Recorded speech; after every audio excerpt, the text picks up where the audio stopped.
Does Uzuri Switchblade beat everything?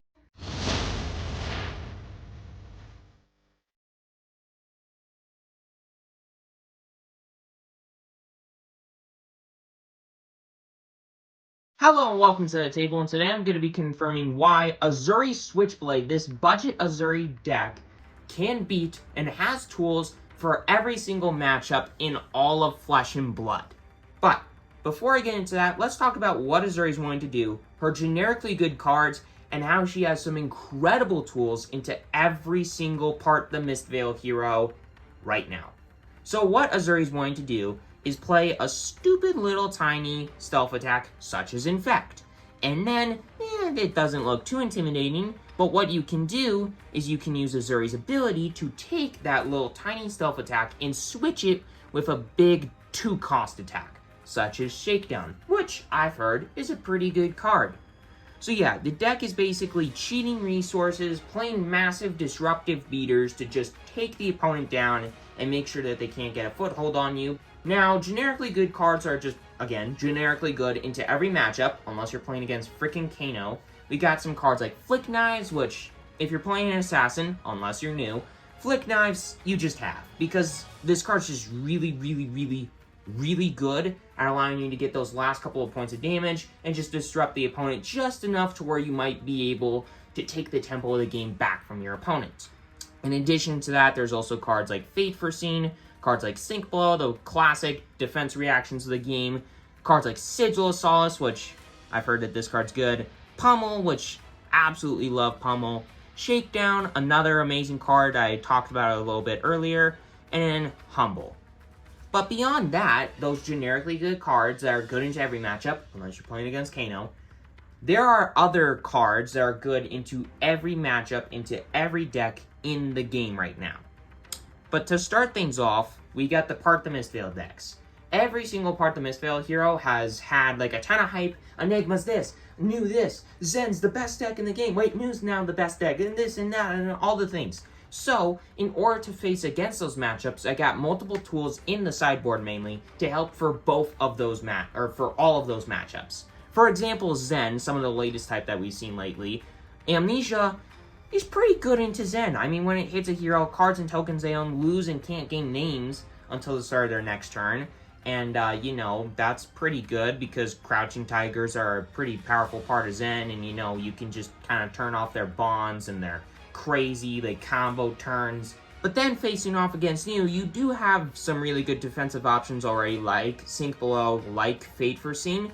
But in addition to that, there's also Inertia Trap, which is incredible into New, because New wants to have a ton of resources and make sure that she has as many resources as possible going into her next turn. An Inertia Trap, because every single attack that you defend with this, when playing against New, is going to have power greater than its base. You make an Inertia under New's control, and then that arsenal that she's setting up to have a more powerful next turn, or to continue to take the tempo from you, now gets turned off thanks to Inertia Trap. In addition to that, when you're playing against Enigma, you got Pick to Pieces, which is amazing against Enigma because they're only going to want to block with one, maybe two things, but then you can play something like shred their defenses, and you can play something like Pick to Pieces and say, and now I destroy all of your ward things, and I just took a massive amount of tempo from you. But in addition to that, for all three of these decks, for Zen, for New, and for Enigma, they all have cards that don't block. They're transcend cards, so we can use the weakest link to completely screw over their entire turns if they don't, respect this incredibly powerful card. Because when this hits, you get to look at the opposing hero's hand, choose a card without base defense, such as a transcend card, and if you do, they discard it and you get to draw a whole card, which allows you to set up more powerful turns in the future or have better defensive options in the future. An absolutely amazing card. But in addition to that, getting past all of these Part of the Mistveil heroes, there's all the Brute heroes, all the ninjas, all other ninjas, all the Guardians, the Warriors, the Wizards, the Runeblades, the Mechanologists, the Rangers, other Illusionists, other Assassins. So what does this deck offer to allow you to, have good matchups into all of these different decks? For Brutes, again, we got the generically good cards, but in addition to that, there's also, for the Rhinar matchup, since he's always intimidating your hand and screwing things up.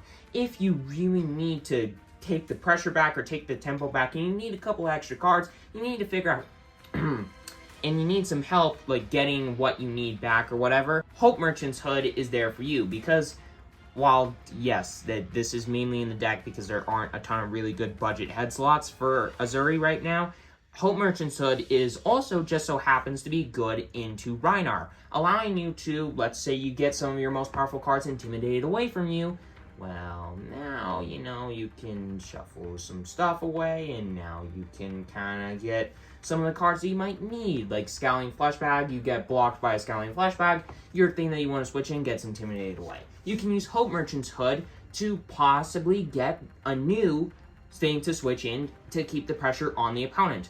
Or you're trying to get some good defensive options and like take the tempo that way through defense, through your sync blows, through your fate for scenes, etc., etc. Well, the opponent, the Rhinar, intimidates them away. Hope Merchant's Hood can save your butt there. But yeah, beyond that, for, of course, freaking Kyo with all of his just stupid cards, a lot of which don't block for anything, and Levia also has some cards that don't really block for anything.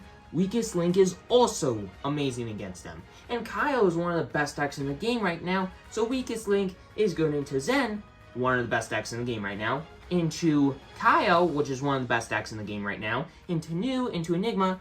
This card's just amazing, and there's a reason that this card's as expensive as it is. Sure, the deck's $160, mainly because of this card and Amnesia, and I guess Flick Knives, but still, Weakest Link is so worth it, because this card is way better than people thought at first. But then for ninjas, again, there's all of the generically good cards. You're playing against Katsu, you got the Sinks and the Fates to make sure that they don't get their on-hits, their important on-hits. But in addition to that, you know, you can just kind of rush them down with some really good aggressive options as well. Cards like Death Touch, cards like Looking for a Scrap, cards like Ravenous Rabble, just really good, and I guess Pummel too, that just really allow you to rush down the opponent and make sure that you take them down before they take you down, because you also have some really good disruption through these aggressive cards, like Death Touch, to just completely destroy their next and following turns. But then against Guardians, pretty much like all the Sinks, all the Fates, all of the Pummels, the Flick Knives, they're all great. But in addition to that, since Guardians, most Guardian decks are really, really defensive, one card that's amazing into them is Shred. Because when you're playing your things with stealth, the opposing Guardian, blocks with some cards, you shred their defenses, and then you switch in your big attack, and it still hits, and then you get all, and you reap all the rewards.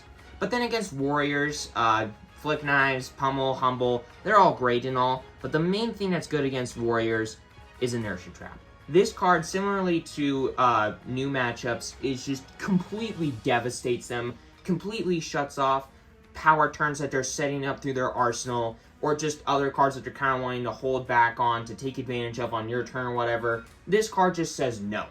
So yeah, Inertia Trap, again, an amazing card, and there's a reason that this card's in the deck. Potentially should go up to a 3 of in the deck, but for now it's just going to stay as a 2 of. But then against Wizards, against Kano currently, you got all the 3 sources of Arcane Barrier, Arcane Lantern, Null Rune Gloves, Null Rune Hood. Those are all great and all, but for the most part, you're still going to kind of get melted by Kano. Kano's the only like really bad matchup for this deck that I can see right now. I know obviously you're not going to have wonderful matchups, but you have really good tools into every other matchup in the game right now, except Kano, because Kano is just really good right now. And I mean, the Arcane Barrier 3 does really help, don't get me wrong, because you do have a lot of blues, but it's still going to be really hard to win those Kano matchups, and you just really got to kind of grind it out and like either just play really aggressive and like hold your blues back to block the Arcane Barriers and make sure that they don't eat their Wildfires and all those kinds of cards. But overall, Kano's just a worse matchup. You can still beat him thanks to the Arcane Barrier 3, but it's going to be a lot harder too than some other matchups.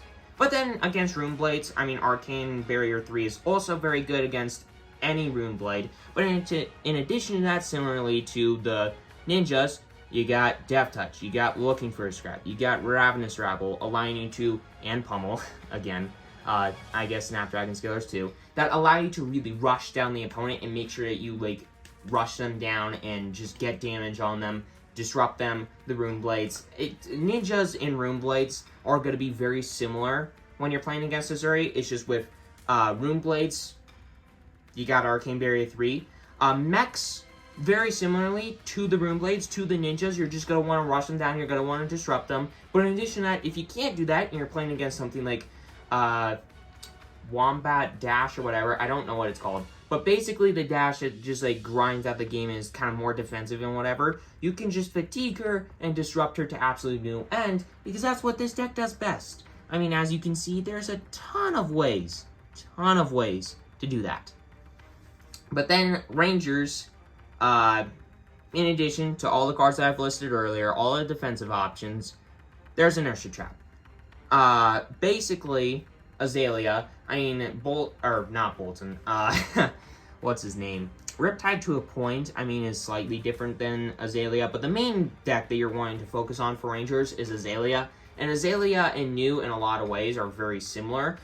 New kind of wants to go wider sometimes, similarly to Riptide, but either way, Riptide, Azalea, New, all very similar, and all fall victim to Inertia Trap, very much so, and completely screws up, especially against Azalea, more than just about any other deck. But then there's Illusionists. Now, if you're playing against Prism,